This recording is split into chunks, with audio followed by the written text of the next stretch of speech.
And welcome to everyone. Let's make sure we have a sound check before we continue. That looks like it's working. Okay, welcome everyone. Happy January 1st, 2025. A very horrible day. Very horrible day. Day that will live in infamy, I'm sure. As I've titled this, A Day of Terror. I'm going to say hello to everyone before we get started, and then we will get started because that's what we do. And I'd like to thank everyone for being here, first of all. Um, Let me go ahead and check this out. Who's in here?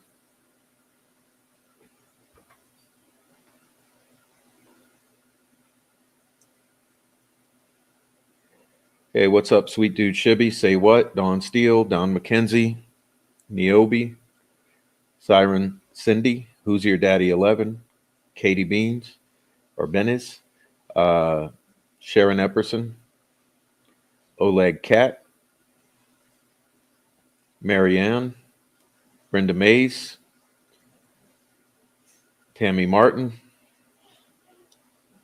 EWTN, Crazy Girl 1203, Judith Galloway, Amy, Mama Bear 2222, Bonnie, J.R. Nana Boomer, Plain Iron, Royal Wee, um, Mary Martin, Miss John Snow, Mino Dino, Jamsey, and everyone else who happens to be in the Lurker crew or possibly on the replay. Welcome to all of you. I'm glad to see you here. Heather Brown, how are you? Thanks for being here. Well, we had a good night last night, and it was good to see everyone. And then I woke up this morning to horrible news. And so many of you may or may not know, who knows, that I am a New Orleans native. Um, and I was shocked, appalled, disgusted, and somewhat traumatized to see about the attack in my city. 15 dead and 30 plus injured uh, to varying extents. Um, Not good news. And what's more is these attacks seem to be more than they appear at the surface, and we'll be getting into that tonight. Um, it's my feeling that they are likely coordinated and involve multiple other individuals. Um,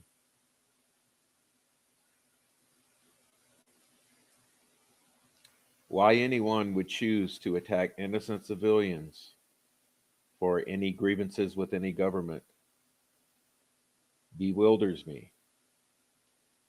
Um, I've been on the phone all day with locals. I've seen things that I would not wish on any of you. There's a lot of footage out there in the world right now of these victims.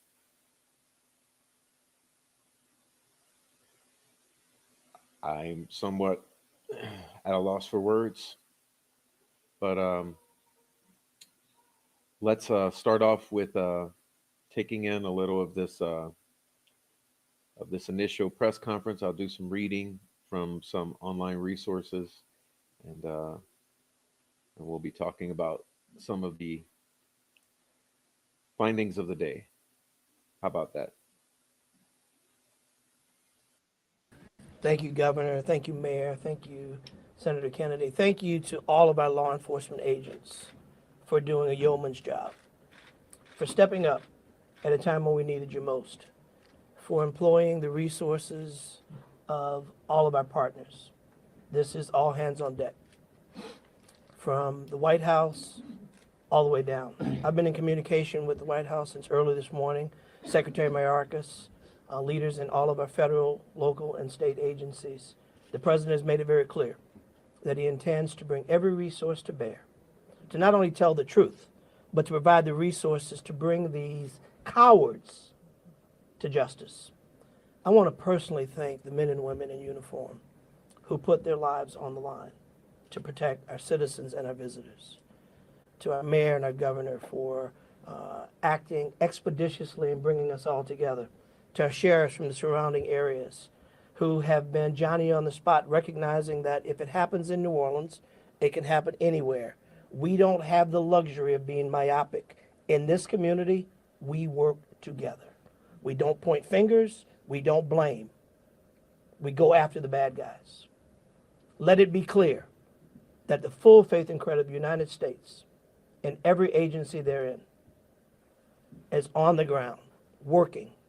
And for those who may have played a role in this horrific act of cowardice, we will find you. We will bring you to justice. New Orleans is a place that heralds its ability to protect its citizens, that heralds its ability to manage major events, Super Bowls, Sugar Bowls, Mardi Gras, Jazz Fest, Essence Festival, you name it, no one does it better than law enforcement in New Orleans and in the surrounding area. Kudos to those 2 officers who've been wounded. Our hearts go out to those who lost loved ones. Our hearts go out to those who are wounded and on the mend in the hospital. Citizens, now is the time to stay calm, to be vigilant. This is not a time to come out to sightsee. Listen to your federal, local, state officials. Be vigilant. If you saw something, say something. If you know something, tell someone. There are tip lines, there's information available. Please, all hands on deck. Rest assured that the decision that was made to postpone the game was not done lightly. It was done with one single thing in mind: public safety. Making sure that the citizens and visitors of this great city, not only for this event, but for every event you come to in Louisiana, that you will be safe. And we will use every resource possible, as the governor has said, as the mayor has said, and every law enforcement agent here has said. Our energy, our commitment will be to make sure that you are safe now and for every event in the future. God bless you, and let's stay strong. Thank you, Congressman. Attorney General.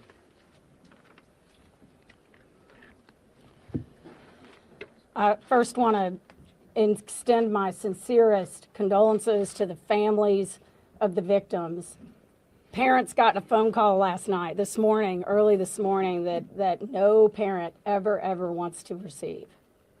And as a parent of children who come to New Orleans and spend time here, I know that that is just something that, you know, we hold our breath sometimes till they're home safe, and some people did not come home safe. And we also have some people who are fighting for their lives right now in the hospital. So I'd ask everyone to pray for them. They need our support and they need our prayers. This was a heinous act, a heinous, cowardly act, and we will find them and we will bring them to justice. My office will be providing both investigative and prosecutorial support to the City of New Orleans, to the District Attorney, Jason Williams in New Orleans, as I have done for months. We will continue to do that. We will provide the governor with whatever support that he needs, and the Governor's Office of Homeland Security, whatever support that they need. I'll be here to help. I will be here to stand with the City of New Orleans. We will bring them to justice. Thank you. Thank you. Thank you, Governor. Thank you, Governor and Madam Mayor. For those who do not know me, my name is Ann Kirkpatrick. I'm the Chief of Police of New Orleans. My official title is Superintendent, but my role is as Chief of Police. You know, you've heard some of the details today, and over the last 24 hours, we had approximately 400 officers in the French Quarter. And as we know, this is not just an act of terrorism. This is evil. And when we face evil, we have a choice. We can run in fear, or we can indeed stand in strength. In a time of crisis, people are looking for leadership.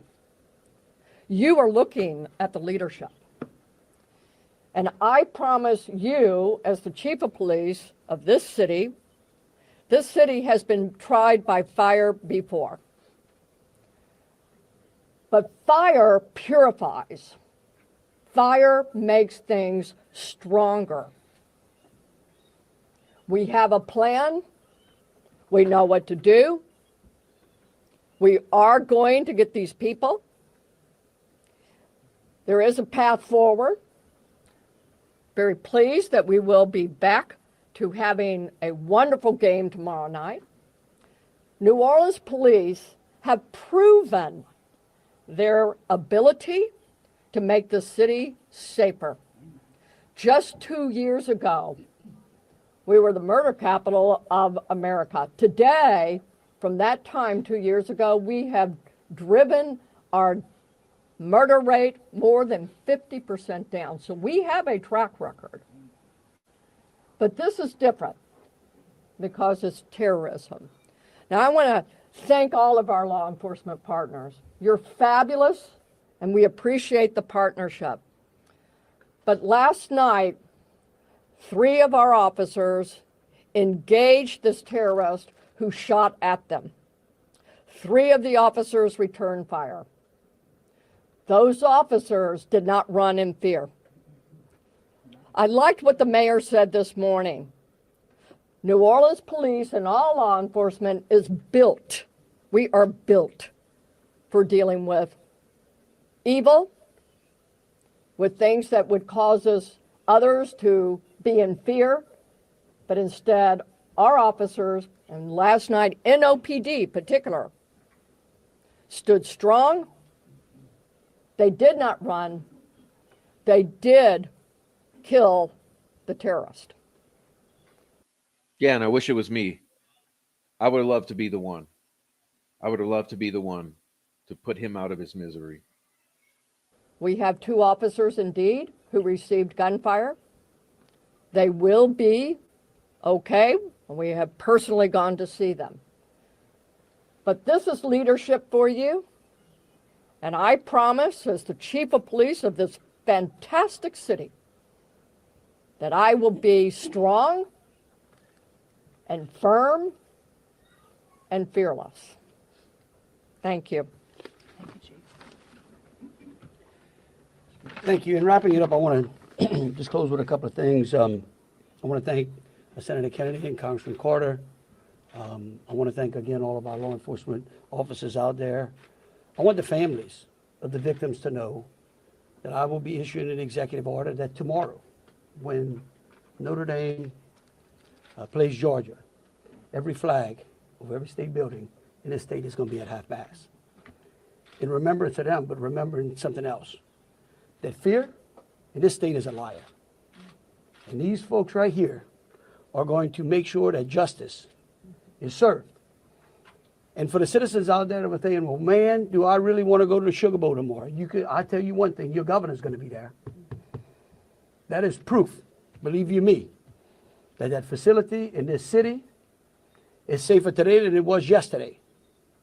And as we come to additional events in this city, I know in speaking with Senator Kennedy and Congressman Carter and the FBI, acting director, and the incoming administration, that they are going to ensure that this city has the resources necessary to protect our citizens and our guests. And so with that, we'll take some questions. All right, if you could, we'll start over here with CBS. Kate. Okay, I'm going to say fuck the questions. Okay.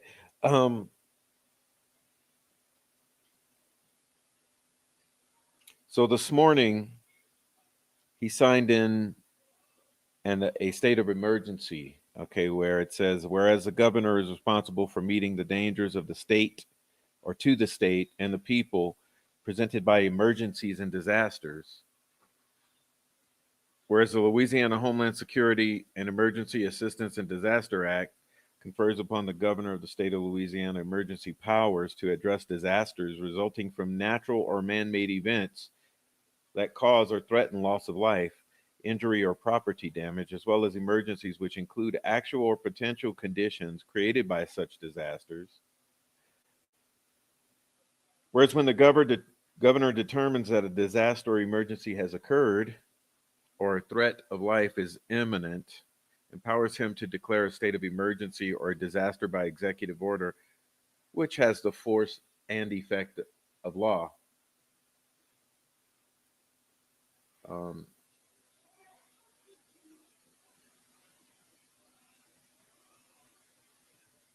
Whereas a declaration of emergency or disaster activates the state's emergency response and recovery program under the command of the director of the governor's office of Homeland Security and Emergency Preparedness.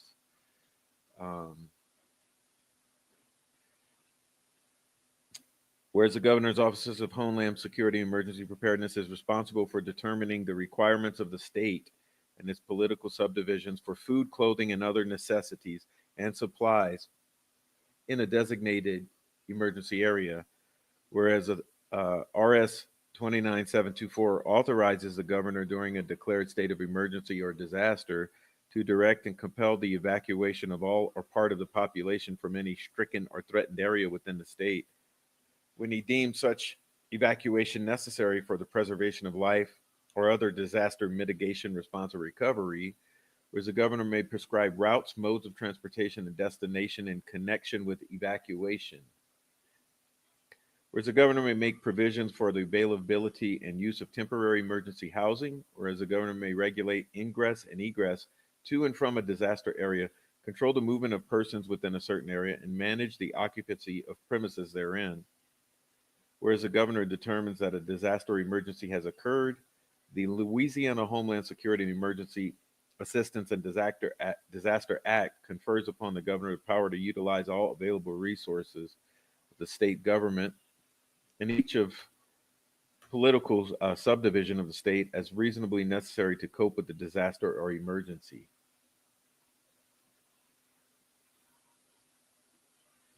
Whereas the governor may transfer the direction, personnel, or function of the state departments and agencies or units thereof for the purpose of performing or facilitating emergency services. Whereas at approximately 3:15 a.m. today, a vehicle in a targeted act of terrorism breached barricades at Canal Street and proceeded south on Bourbon Street, resulting in a mass casualty incident. Whereas the vehicle was found to contain an explosive device. And subsequently, there have been several explosive devices discovered throughout the Bourbon Street area as well as explosive device making material in the Airbnb that this individual was renting, which was also arsoned at 5 a.m. Okay, so do you understand what I'm saying to you is happening? At 3:15 a.m., this individual goes on this rampage at 65, 75 miles an hour into a crowd of people on a crowded street that's for pedestrians only, armed with several weapons and an explosive device, while having 4 individuals plant those explosive devices along the same route he drove, and then the Airbnb he rented within 2 hours was arsoned, okay, and was found to contain the ingredients necessary for creating these IEDs, okay. Whereas a vehicle was found to contain an explosive device, the situation remains active and ongoing investigation. The city of New Orleans is preparing to host the Sugar Bowl, whereas the city of New Orleans will host Super Bowl on Sunday, February 9 at the Superdome at a time that coincides with the Mardi Gras season, Whereas the U.S. Department of Homeland Security has designated the Super Bowl as a special event planning assessment level 1, whereas a SEER level 1 event is a significant event with national and or international importance that requires extensive federal interagency support as well as state and local resources to detect and prevent potential weapons of mass destruction and or chemical weapons, prevent the entry of contraband such as narcotics, weapons, and explosives into the event, present civil disturbances, prevent terrorism and targeted violence. Whereas the city of New Orleans is expected to see hundreds of thousands of visitors in the weeks leading up to Super Bowl and Mardi Gras, extensive coordination and security measures are necessary to secure areas around the events and ensure public safety from the threats associated with these events, including but not limited to threats of terrorism, targeted violence, chemical warfare, civil disturbances, human trafficking, and sexual assault. Whereas it's necessary to begin securing the perimeter of the Superdome as well as the high density areas, including around the interstate parade routes, Central Business District, and the French Quarter. Whereas it may be necessary to provide emergency temporary housing for those that are homeless and occupying the areas surrounding the Superdome and high density areas, including around the interstate, the Downtown Development District, and French Quarter. Whereas it's necessary to develop procedures, arrangements, and agreements to identify, acquire, and mobilize all the resources in and of the state in pursuit of the preparedness of the state. It's necessary to develop and maintain information and liaison with agencies and organizations with local, county, state, federal government, private industry, NGOs, etc., that can furnish assistance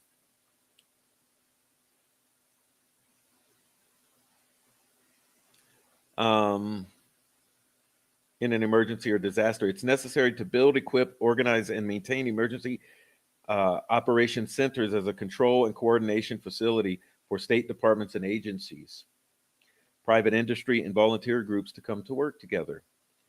Whereas RS 29724 authorizes the governor during a declared state of emergency or disaster to suspend the provisions of any state regulatory statute prescribing procedures for conducting state business, or the orders, rules, or regulations of any state agency if strict compliance with the provision of any statute, order, rule, or regulation would in any way prevent, hinder, or delay necessary action in coping with the emergency.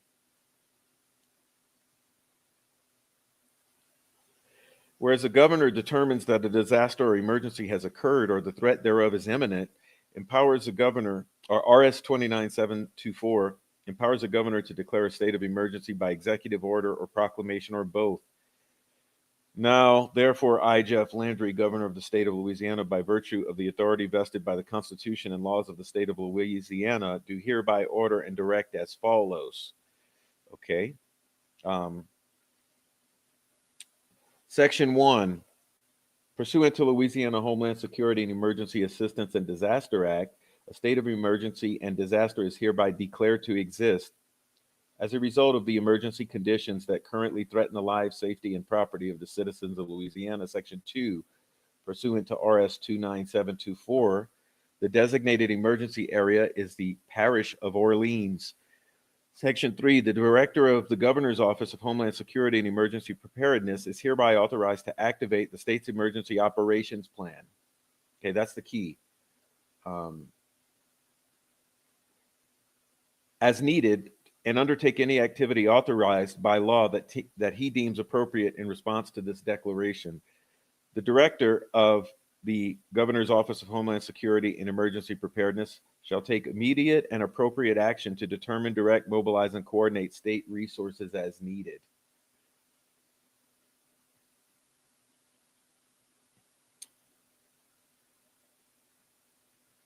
The Governor's Office of Homeland Security and Emergency Preparedness, the Louisiana State Police, and the Louisiana National Guard will coordinate with the necessary entities within the state and federal government to organize, collaborate, implement, and maintain an adequate level of security. Pursuant to RS 29724, the Louisiana Procurement Code and the Louisiana Public Bid Law and their corresponding rules and regulations are hereby suspended for the state departments and the city of New Orleans for the purpose of procurement of any goods or services necessary to respond to this emergency, including emergency contracts, cooperative endeavor agreements, and other emergency amendments to existing contracts. Pursuant to RS 29732, during a declared state of emergency, the prices charged or value received for goods and services sold within the designated emergency area may not exceed the prices ordinarily charged for comparable goods and services in the same market area at or immediately before the time of the state of emergency, unless the price by the seller is attributable to fluctuations in applicable commodity markets, fluctuations in applicable regional or national market trends, or to reasonable expenses and charges and attendant business risk incurred in procuring or selling the goods or services during the state of emergency. Every state department, agency, and the office is directed to provide any assistance and support requested by the Governor's Office of Homeland Security and Emergency Preparedness as needed to assist in response to this emergency. Okay, this order is effective from the date of the emergency, Wednesday, January 1st, 2025, and shall continue in effect until Monday, January 27th, 2025, unless amended, modified, terminated, or rescinded earlier by the governor or terminated by operation of law. Okay, so you see that that this Louisiana government has kicked into high gear.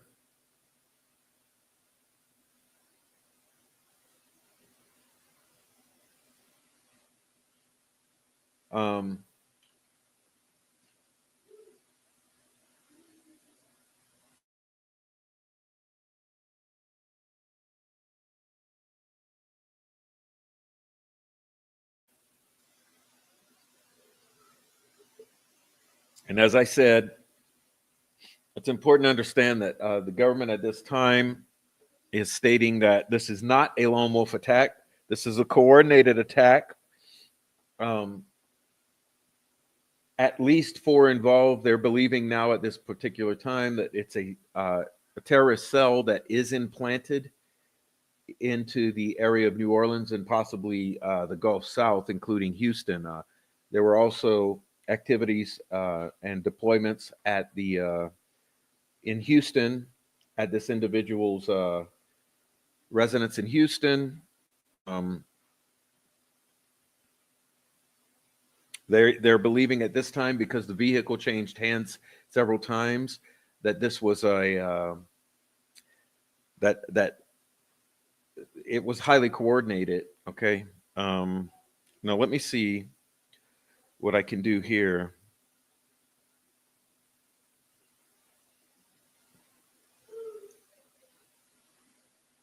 Okay, let me read for you this statement.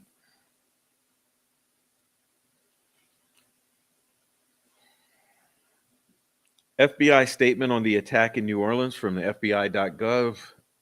Today at approximately 3:15 Central Standard Time, an individual drove a pickup truck into a crowd of people on Bourbon Street, killing at least 10, now known to be 15, and injuring dozens, 30 plus others. After hitting the crowd, he exited the vehicle and fired upon local law enforcement, hitting 2. Law enforcement returned fire, and he suffered from the room temperature challenge at the crime scene. 2 law enforcement officers were injured with gunfire and transported to the local hospital. The subject, I will not name, fuck him, was driving a rented Ford pickup truck, which appears to have been rented, and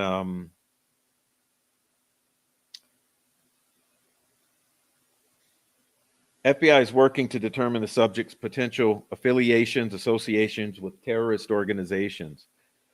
Several weapons and an improvised explosive device were located in the subject's vehicle. Other improvised explosive devices were also located throughout the French Quarter. The FBI special agent bomb technicians were working with law enforcement partners to detonate or deactivate those devices and render them safe. The FBI is now the lead investigative agency, and are working with our partners to investigate this as an act of terrorism. We are aggressively running down all leads.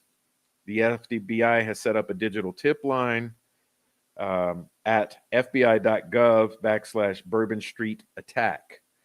Okay.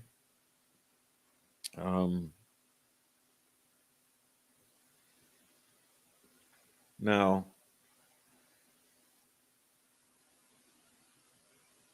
FBI also swarmed the attacker's Houston home because we now know that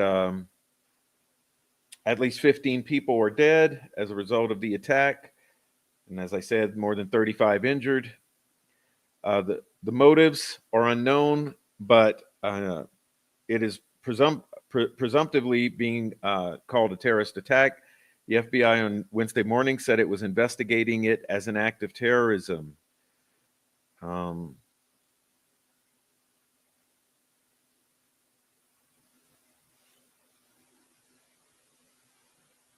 After swarming the home in Houston, an individual was taken into custody. The 15 were killed in a horrific manner, being both plowed over with the pickup truck and some pinned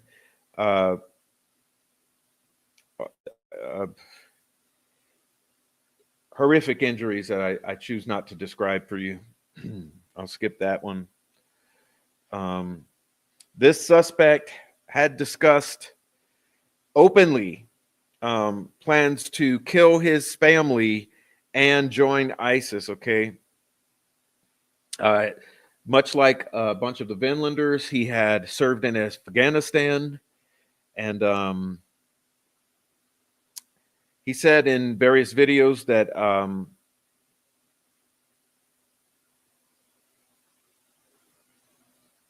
that he planned to gather his family for a celebration with the intention of killing his entire family. But later said that he changed his plans and joined ISIS, and referenced several dreams that he had about why he should be joining the terrorist group. He was killed while exchanging gunfire with police after ramming the truck through the crowd, plowing over 15 individuals.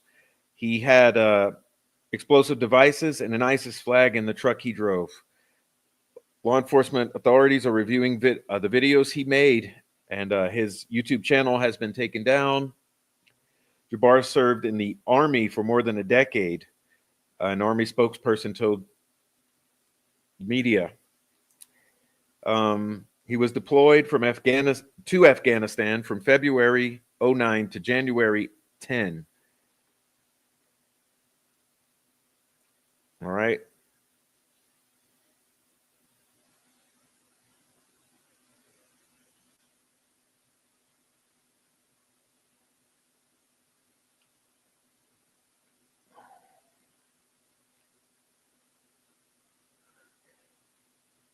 New Orleans officials have postponed the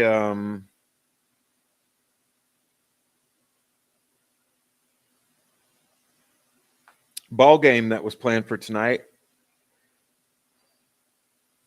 Law enforcement agencies say that the suspect died at the scene as a result of exchanging gunfire with law enforcement.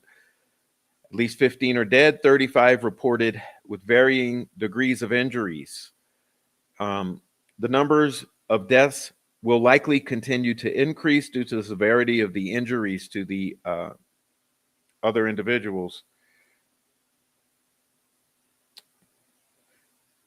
Federal agents do not think he was solely responsible for the attack, and are working to identify his potential associations.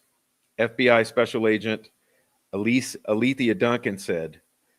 In particular, the FBI is looking into whether other suspects were linked to a set of potential IEDs that were found in the truck in the surrounding area.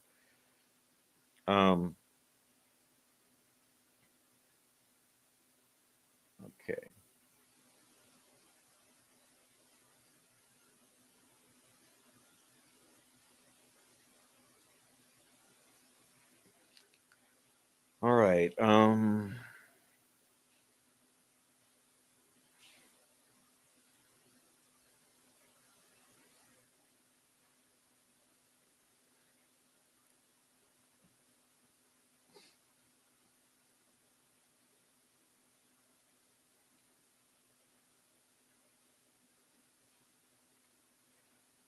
was looking for the information on the home. Let me see.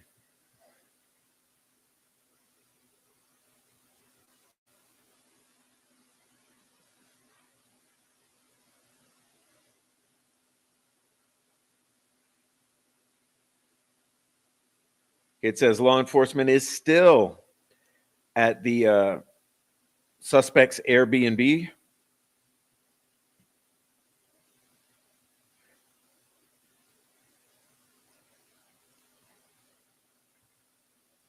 After a fire broke out around 5:30 a.m., they responded in the Airbnb property. Fire officials evacuated nearby homes and called in the ATF, which deployed bomb-sniffing dogs. Sources confirmed that bomb-making materials were found in the residence. Residents in the neighborhood were stunned by the sudden influx of law enforcement. They said they found bomb-making materials in the house and wanted the bomb squad to look it over. While the neighborhood became the center of law enforcement activity, just a mile away in the French Quarter, tourists were cutting their trips short amid rising concerns. Residents of the city expressed disbelief over the events. I think it's crazy. People are frustrated. Their minds are gone, and they want to take it out on innocent people, said Charles Mabon, a New Orleanian. A three-block area surrounding the Airbnb was closed off as investigators continued to collect evidence.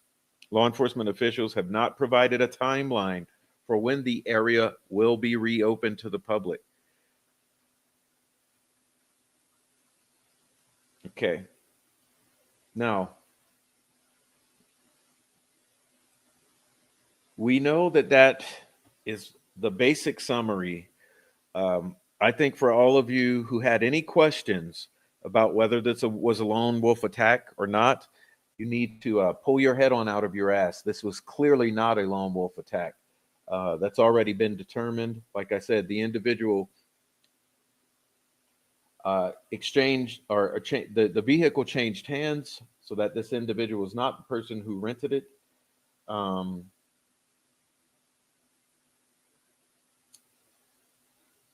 The Airbnb contained the bomb making materials. There were 4 individuals seen on surveillance footage planting the improvised explosive devices throughout the French Quarter. So, at a minimum, it looks like we have 4 individuals coordinating this attack. It's my assumption at this point in time that there was some problem. Another thing I read, but I did not read to you tonight, was that there were remote detonation uh, uh,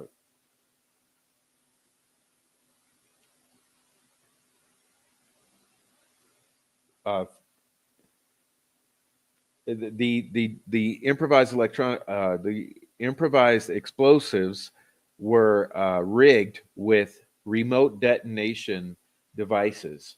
So it's unclear whether this individual there was some larger plan to detonate all of these remote devices throughout that area, and maybe he was going to be a shooter. And maybe when the what I'm assuming is that maybe when the devices failed to detonate, um, maybe he decided that he was going to forego the exploding of devices and shooting into the crowd, and he decided instead to use the vehicle as a weapon, which just goes to show it's not the gun that's the problem, because if it's the gun that's the problem, it's the truck that's the problem. So are we going to outlaw all trucks in the entire world to keep monsters like this from plowing into crowds? The individual was armed. He only shot cops, for as far as I'm aware of. Now there may have been some civilians struck by gunfire. I have not read that yet. Um, but it's my assumption that the improvised explosive devices with that were wired for remote detonation. It's my opinion at this point. I'm assuming that there was some problem or malfunction. Okay, there was some problem or malfunction with those improvised explosives, and I believe when they failed to detonate, he probably lost his temper and decided to just go ahead and drive into the crowd. Okay, we do know he was armed with several firearms. Um, so my initial assumption is that possibly what was planned is that the explosive devices would go off throughout that stretch of French Quarter, and then he would probably be shooting into the crowd. And I'm assuming that when those devices failed to explode, he went to plan B, which was to drive into the crowd. Now, what's interesting about that is I'm going to show you the next thing, because we also know that today uh, another terror plot unfolded simultaneously. Okay, now this unfolded approximately 7:38 a.m. Okay, which was the explosion in Las Vegas. So at this point, I want to play for you a brief clip to get you up to speed on the explosion in Las Vegas outside of the Trump Hotel, which appears to be a similar sort of terror attack. So let's go and check this out, and then we'll get back to it.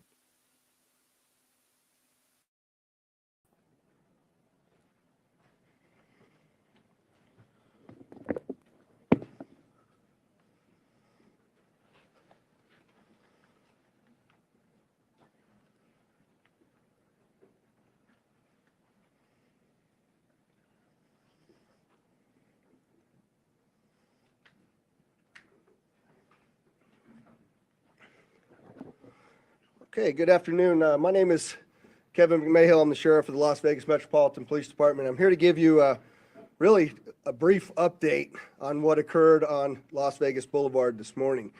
As you know, we just had our New Year's Eve event where we successfully protected the city, where over 400,000 people were here last night. And that changed this morning at about 8:40 when a 2024 Tesla Cybertruck pulled into the area valet of the Trump International Hotel. Very quickly thereafter that, the driver, who was the sole occupant of the truck, we saw what looked like maybe some sort of smoke, and then the truck exploded.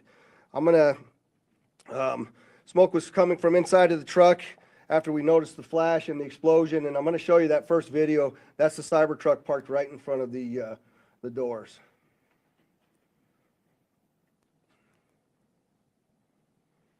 Can you play that again, Carlos?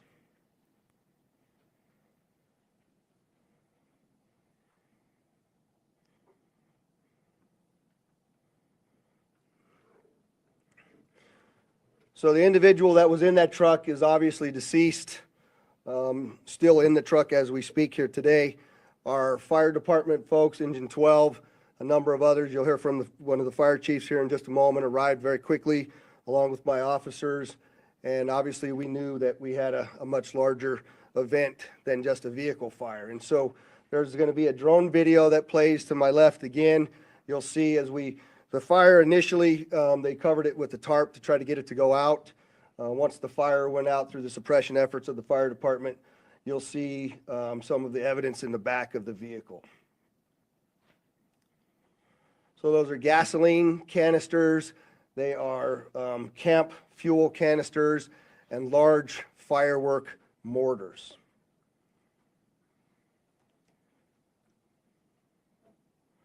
What I also would like you to pay attention to on that video, as you see that, it looks like the exterior of that truck is completely intact as it sits there.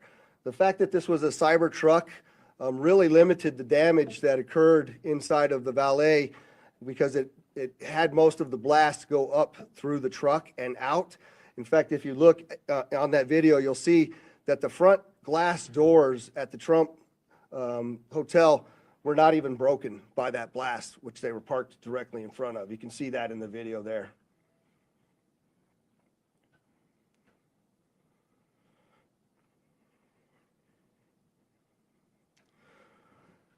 What I will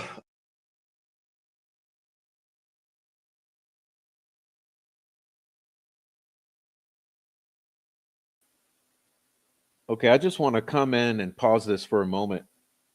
For any of those of you who are questioning what this was all about, let's be clear here. This is loaded with fuel. There's gasoline, there's butane, there's a bunch of fireworks mortars, huge fireworks. Okay, so this thing was loaded down with explosives. And it's my opinion that he probably thought the huge battery underneath the truck would also detonate with this entire thing, but it didn't. And you're going to learn as a result of this press conference, it was also wired. Okay, this back of this truck that's filled with these accelerants was wired with a remote detonator as well. Okay, so this is not an accident. Before you go on trying to repeat with the mainstream media saying it's an accident, this is not an accident. Okay, let's continue. I'm very well aware that there's a name already been reported out into the media. I am not going to confirm any names to you as I sit here today because I cannot do that with 100% certainty of who the individual is. What I can tell you is we do know the truck was rented in Colorado. We were able to trace that truck through the Tesla charging stations, and it arrived here in Las Vegas this morning at about 7:30 and went up and down Las Vegas Boulevard before immediately pulling into the Trump Towers. Unfortunately, there were 7 people that reported injuries during this incident. All of them still remain as minor injuries and were treated at UMC. I would like to thank the Resorts World because, as you know, we had to close down the Trump and evacuate it, as well as the Fashion Show Mall. And the Resorts World was very gracious in taking those hundreds of individuals in over there, housing them and feeding them prior to us being able to completely clear the hotel. The hotel and fashion show are back open for business. The Trump will remain closed as we continue this lengthy investigation as we move forward. I'm going to yield now to Chief Billy Samuels, but I'd like you to also recognize all of our exceptional elected officials that have come to support the police and the fire department and this community in remaining safe. There is no further threat to the community as I sit here today, and I just want to make sure that our community understands we believe this to be an isolated incident, and it is now over as far as the danger. So, Billy?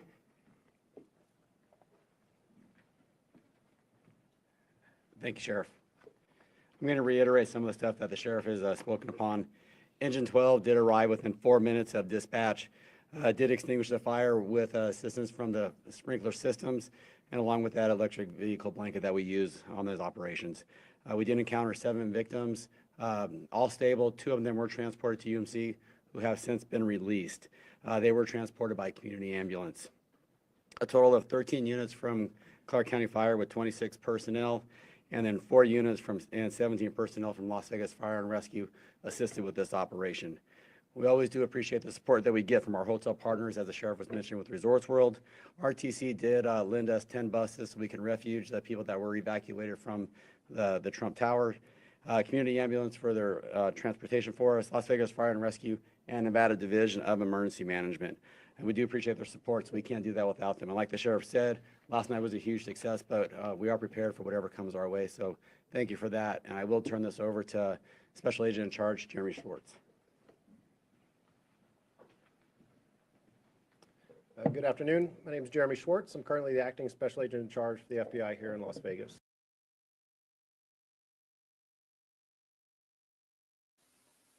Okay, Yeah, how do they know it's an isolated incident?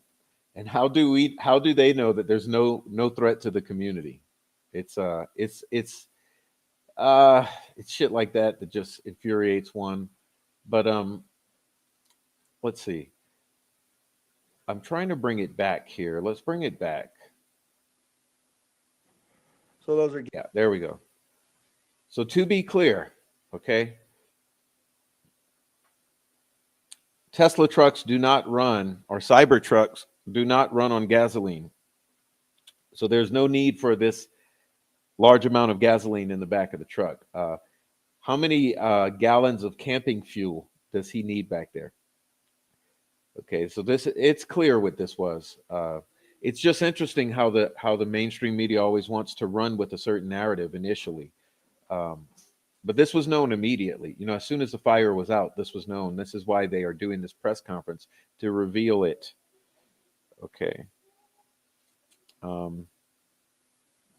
Now, what I found interesting, now I think I need to get back to that spot in the press conference, but what they're going to say is that this vehicle they were able to track because of the charging stations, and what they found was that this vehicle is rented in Colorado, drives down to Las Vegas, goes up and down Las Vegas Boulevard a couple times, pulls right in front of this Trump Hotel, and within 15 seconds detonates. Okay? So, just so you're clear on what happened. Drives from Colorado, rents in Colorado, drives down to Las Vegas overnight, goes up and down Las Vegas Boulevard a couple times, pulls right into the Trump Hotel, 15 seconds later detonates. Okay, that's the truth of the situation, the reality.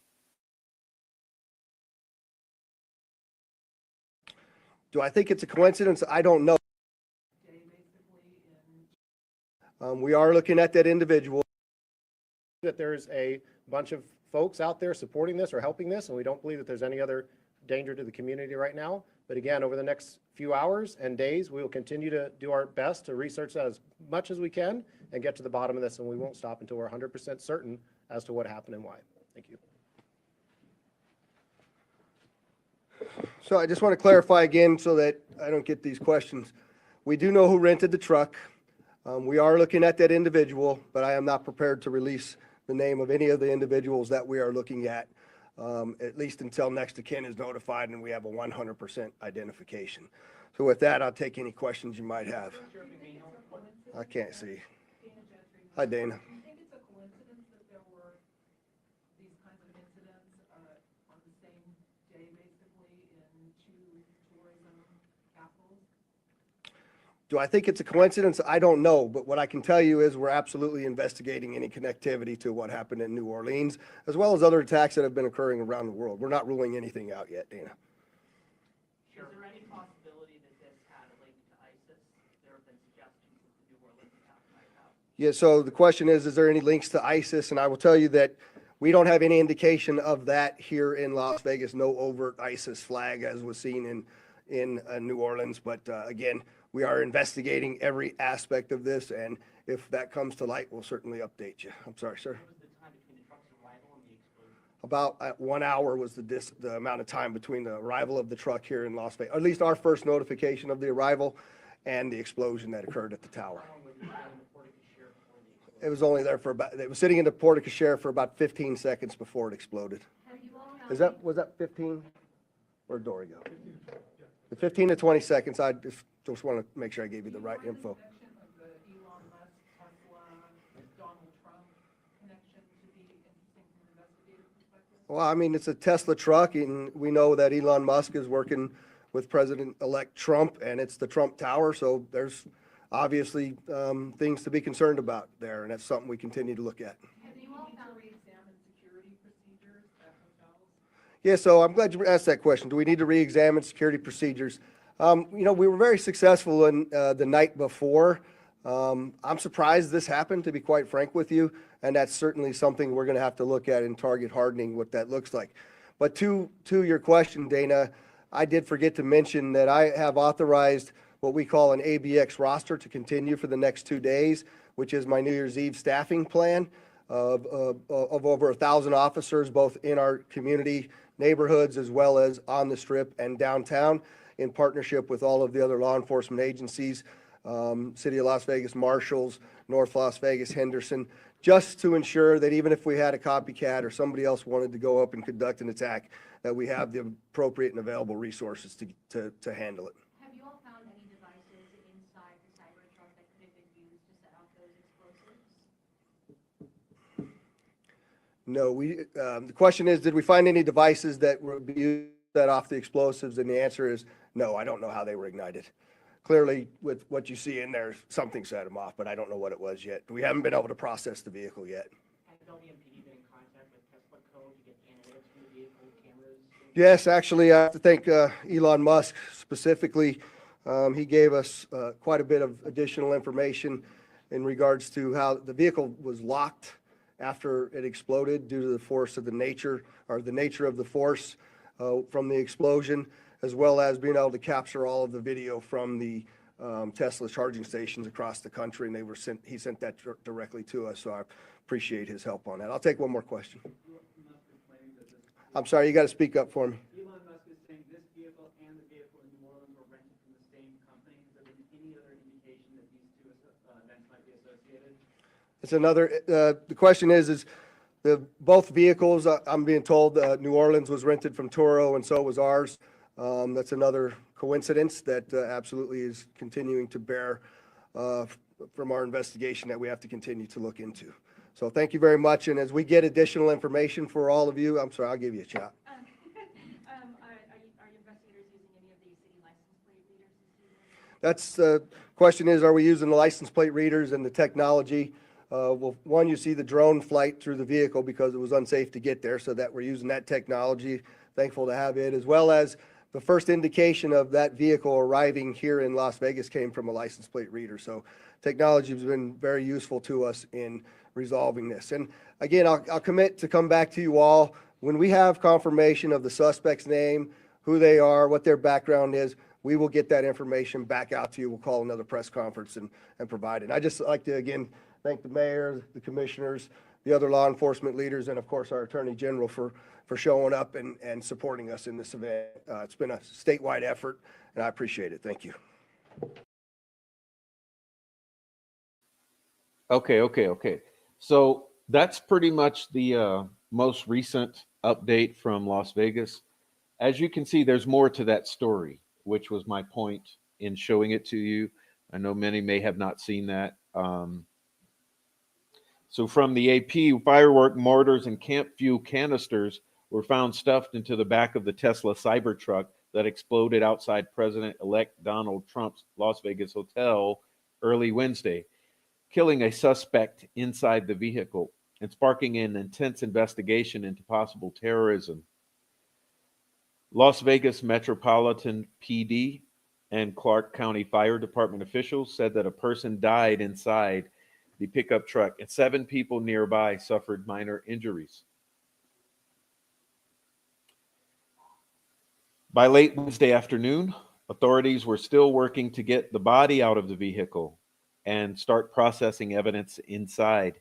Our number one goal is to ensure that we have proper identification of the subject involved in this incident, said Jeremy Schwartz, acting special agent in charge for FBI's Las Vegas field office.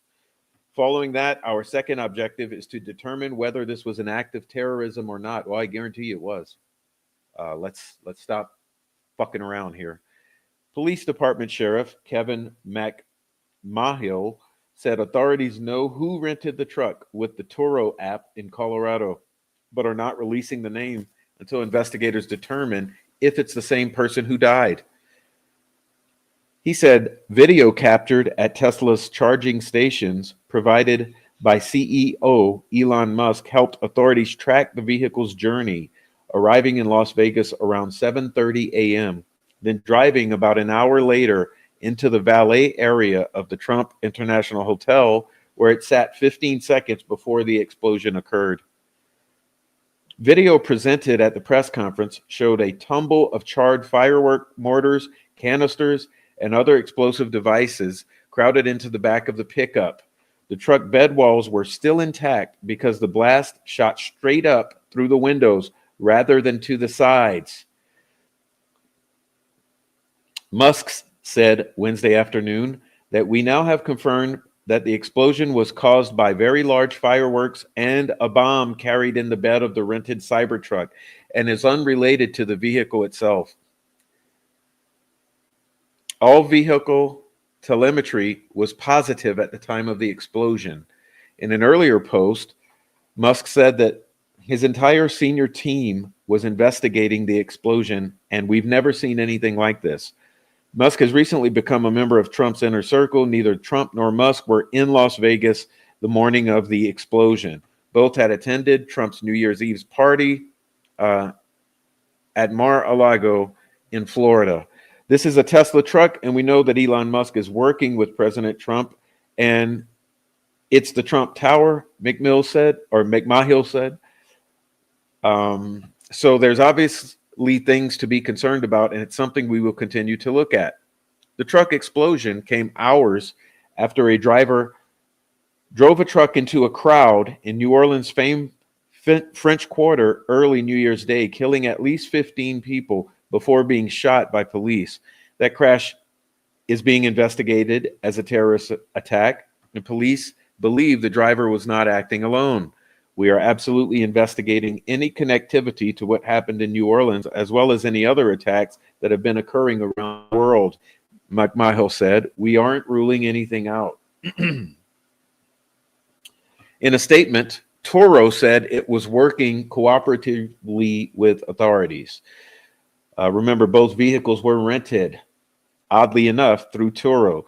We do not believe that either renter involved in the Las Vegas and New Orleans attacks had a criminal background that would have identified them as a security threat, the statement from Toro said. In Las Vegas, witness Anna Bruce, visiting from Brazil, said she heard 3 explosions. The first one, we saw the fire. The second one, I guess, was the battery or something like that. And the third one was the big one that rattled the entire area. And that's the moment everyone was told to evacuate and stay away, Miss Bruce said.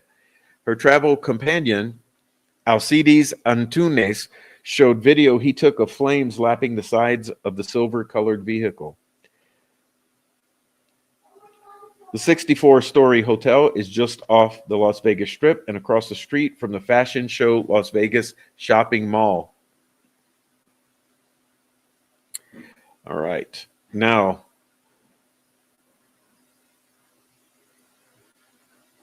from the New York Times, 1 dead after Cybertruck explodes outside Trump Hotel.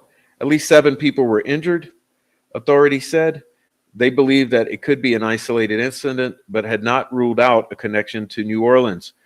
1 person was killed and at least 7 injured after a Tesla Cybertruck exploded outside the Trump International Hotel in Las Vegas on Wednesday, authorities said, and officials are investigating any possible links to an earlier attack on a crowd in New Orleans.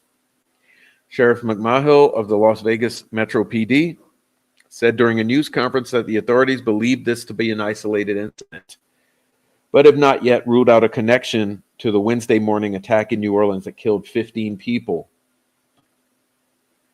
There is no further threat to the community, Sheriff McMahill said. As of Wednesday afternoon, there was no indication that the explosion was connected to ISIS, which President Biden said had inspired the New Orleans attack.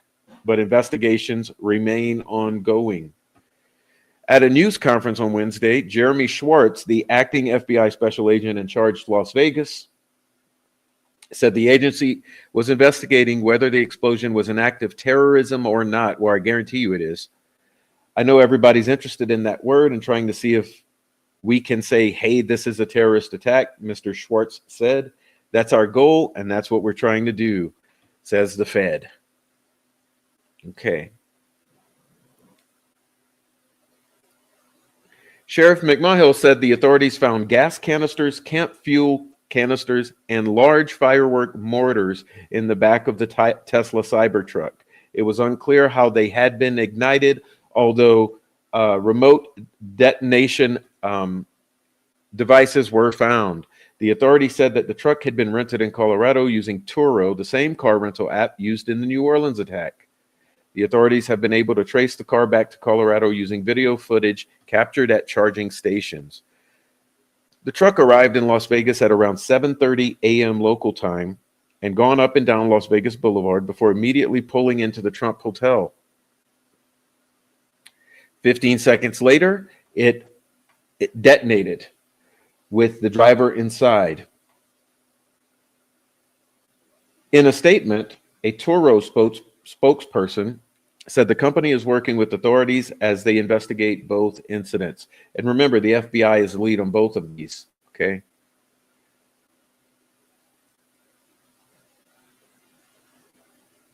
We do not believe that either renter involved in the Las Vegas and New Orleans attacks had criminal backgrounds that would have identified them as a security threat. Videos posted to social media showed what appeared to be a Cybertruck engulfed in flames just outside the hotel's lobby. Other social media posts showed what appeared to be a line of people being led out of the building. All right. Oscar Terral, who was visiting the U.S. from Barcelona, said that he was walking towards the hotel entrance with his wife when he stopped at a food cart right before the explosion. Those 10 seconds were the difference in life or death, he said. And his wife stumbled backwards. No, he and his wife stumbled backwards, and Mr. Terral saw a vehicle with flames and an array of colors exploding out of it. Todd Hansen was on the 27th floor of the hotel when he said he heard a series of loud explosions. He took the elevator down to a waiting area where he saw smoke and sprinklers spraying in the driveway outside the hotel entrance. The elevator area was full of people, Mr. Hansen said. They would not let you out of the elevator area into the lobby. He went back to his room to alert his wife, and they were both evacuated when they returned downstairs. Sheer Poli of San Antonio said that he noticed a gasoline smell on the floor and in the elevator. He had managed to take his luggage with him as evacuations were underway. Carrie Ford of Wisconsin said she left her room for a cup of coffee when she was told to leave the building. She was set to be married Wednesday afternoon, and her wedding dress and marriage license was left in the room as she was evacuated.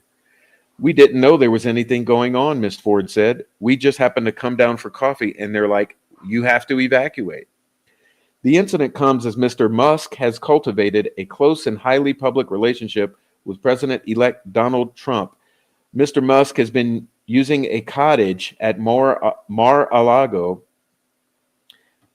In November, Trump tapped tech billionaire Elon Musk to help lead the new Department of Government Efficiency.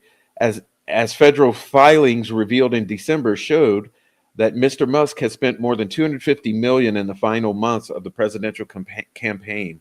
The Trump Hotel in Las Vegas is a 64-story tower on Fashion Show Drive and has nearly 1,300 suites. Okay.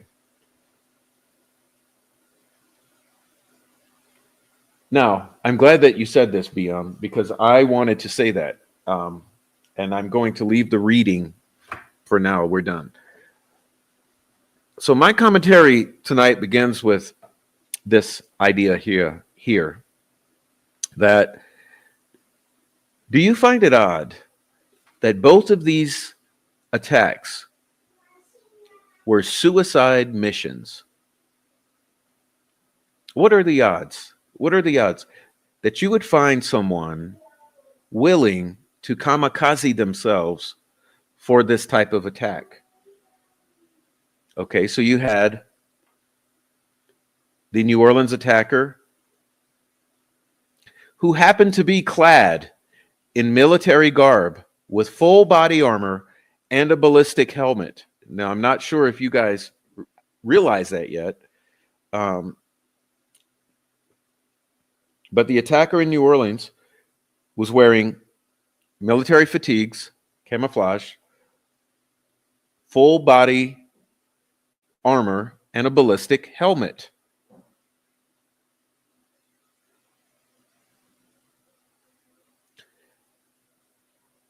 armed with several firearms, a pipe bomb, and clearly on a suicide mission.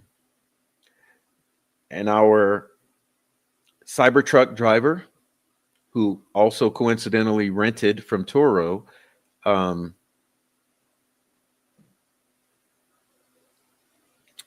had a Tesla Cybertruck loaded down with gasoline, camp fuel, firework mortars, and a remote detonation setup, and pulled into the Trump Hotel.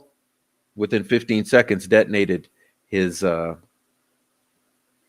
vehicle. So, what are the odds that you would have simultaneous,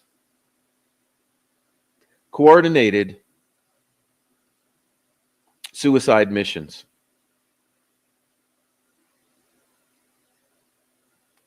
Okay.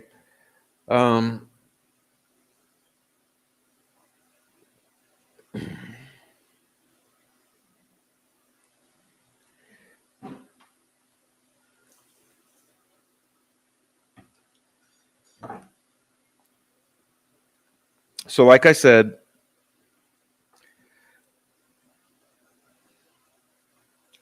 I happen to be from New Orleans, and I have a bunch of friends. Been in communication with them today. I've seen a lot of video that's not out there on social media.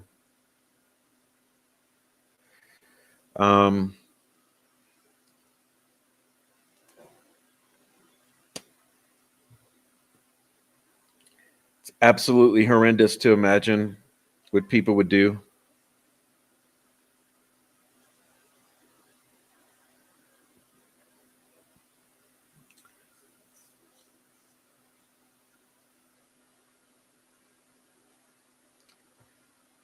We have former federal agents whistleblowing online that there's an effort underway to have sleeper cells spread throughout urban areas in the U.S. to carry out coordinated, simultaneous attacks on the people of the United States.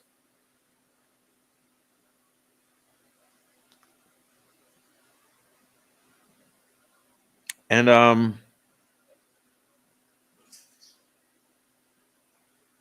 it looks like that's what we're doing. Looks like that's what's happening. And like I said, you've had federal whistleblowers warning of this for more than a year now.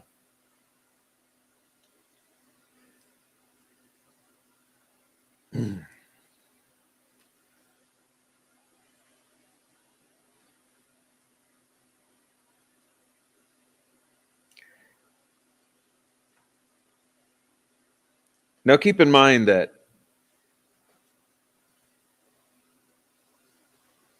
when this ISIS came to the surface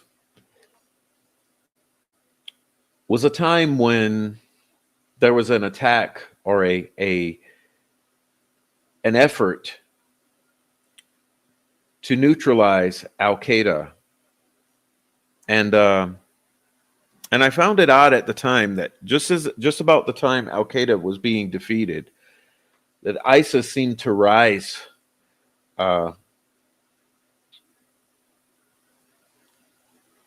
just out of nowhere, almost as if they were funded by the spooks.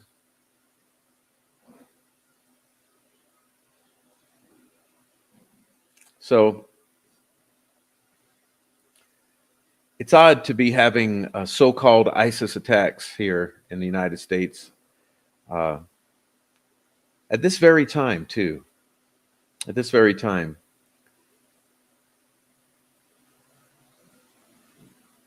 I know this. Those young people in New Orleans What were they? What were they out dancing? I heard from a guy today. A guy today who was out there last night to celebrate the new year. And I'll put it this way for you. And I'll just use this one example. And I'm cutting it short tonight. I'm getting out of here. I can't handle even talking about this. But just because this should gut punch you the way that it gut punched me,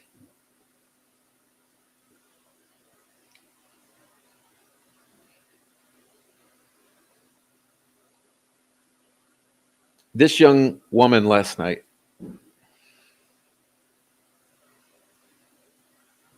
as this gentleman was enjoying the festivities, he noticed a young woman dancing out in the street, as people often do, especially on New Year's on Bourbon Street.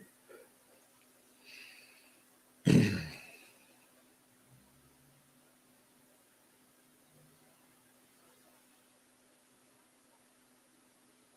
he said that suddenly he heard a commotion or a chaos. So because of that, he fled into the nearest doorway, which happened to be a 2-story nightclub. So he runs into the doorway, runs up to the second floor,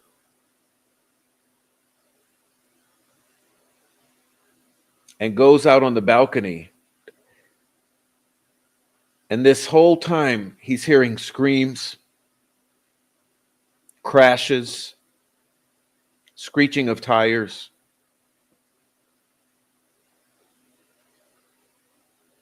And he could barely speak.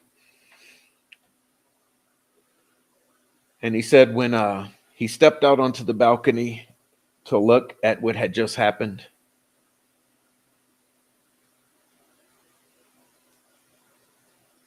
it was like a scene out of a movie. That there were at least 10 bodies laid down in the street in all sorts of contortions, including that young girl he was just watching dance in the street, and that she was flattened beyond that which he thought any human being could be flattened.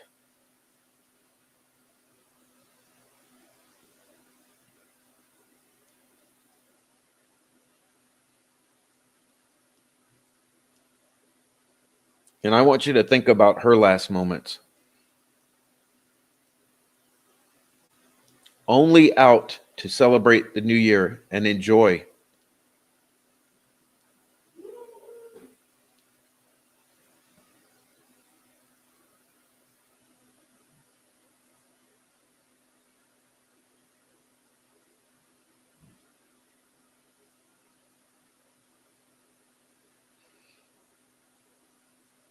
That guy will never be the same. He could barely speak. And he said it was so odd that looking down on that, and that some were still half alive.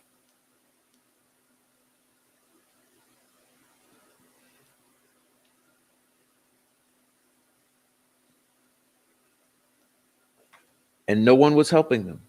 There was nothing you could do.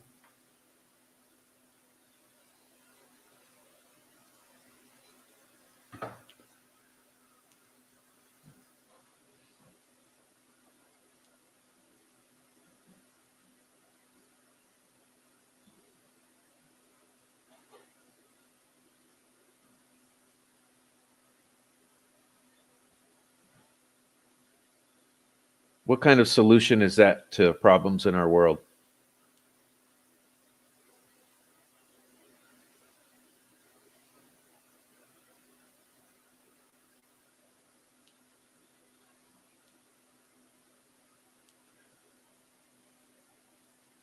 So 15 mothers, brothers, sisters, daughters, young folks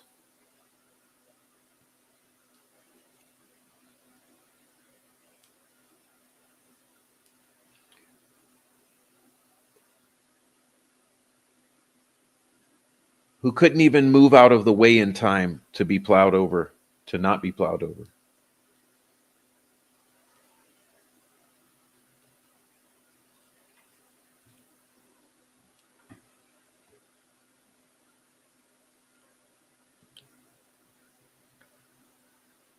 Truly terrifying.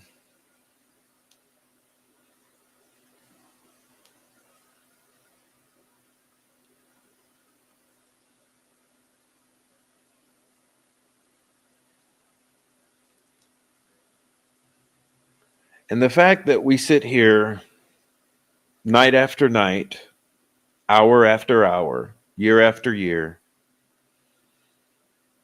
talking about two kids.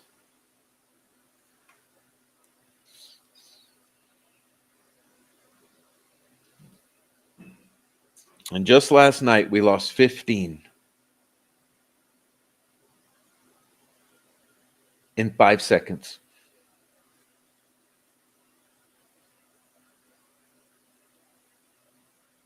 And there's horrible footage out there. I would ask you, don't seek it out. You don't want to see it. But it hits close to home. Could have been my loved ones.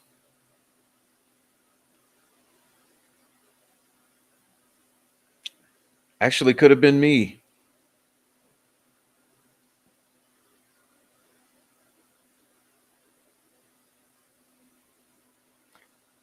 I spent many nights out there.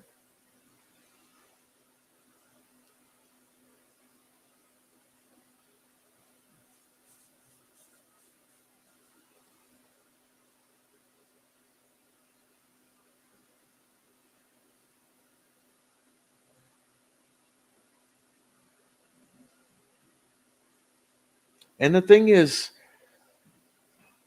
who's going to protect you from anything like that?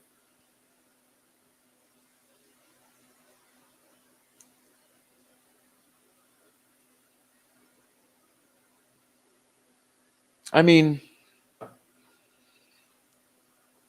you know what could protect us the most from any of that? Is a different sort of rhetoric.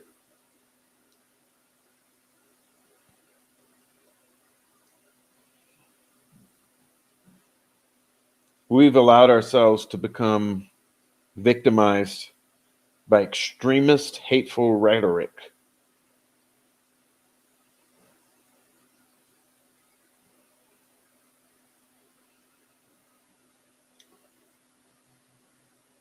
So because we don't talk right, we don't think right.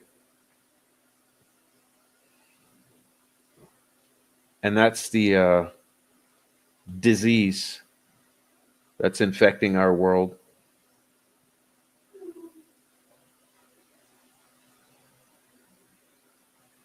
And these actions that we're seeing, they're just the symptoms of that disease, that hateful rhetoric.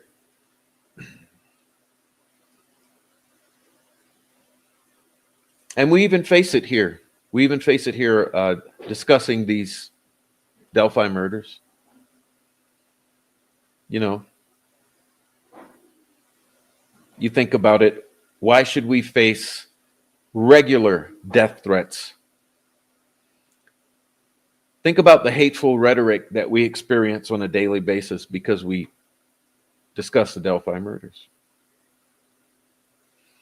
It's no different. It's just a subset of the overall hateful rhetoric that's infecting our world.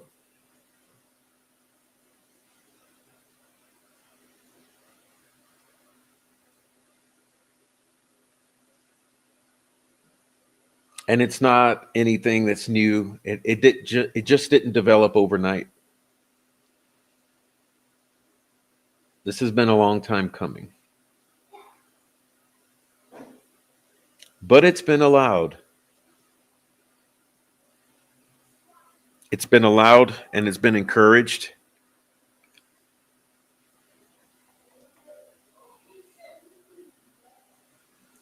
And we pay the price.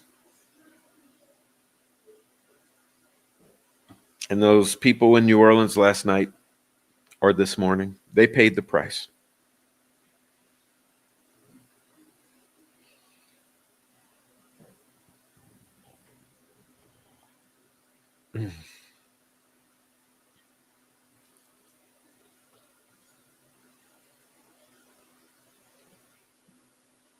So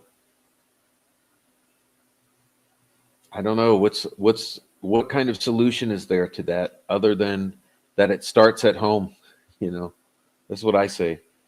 Are you speaking love into the world?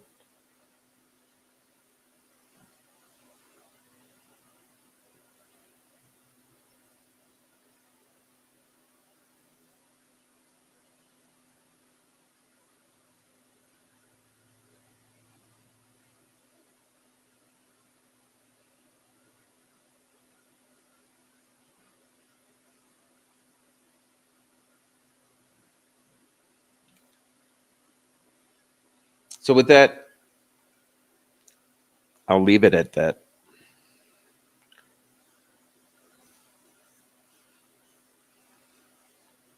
If you're on the replay, please leave a comment down below.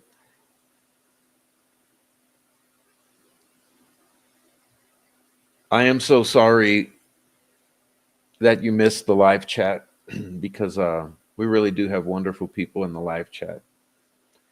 And I wish more people were here for all the live chats. But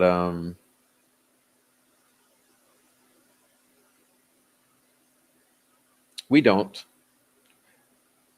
always have them. So please leave a comment down below in the comment section. We'll talk with you there. And we will hopefully meet again very soon in much better spirits. I'm really hurt and upset for reasons that I'm not going to specifically lay out for you. But it's very traumatizing. If you could imagine some place where you've spent hours and hours and have lots of emotional ties for something horrific like this to happen, it would affect you. And so, yeah, please hit the like, support the channel, leave a comment, and go spend time with your families. Because, man, it's just heartbreaking. I know those who lost their lives last night would have loved to spend one more night with their families. So, God bless everyone. God bless Libby and Nabby. God bless the United States of America. We got to make this work. This is all we got.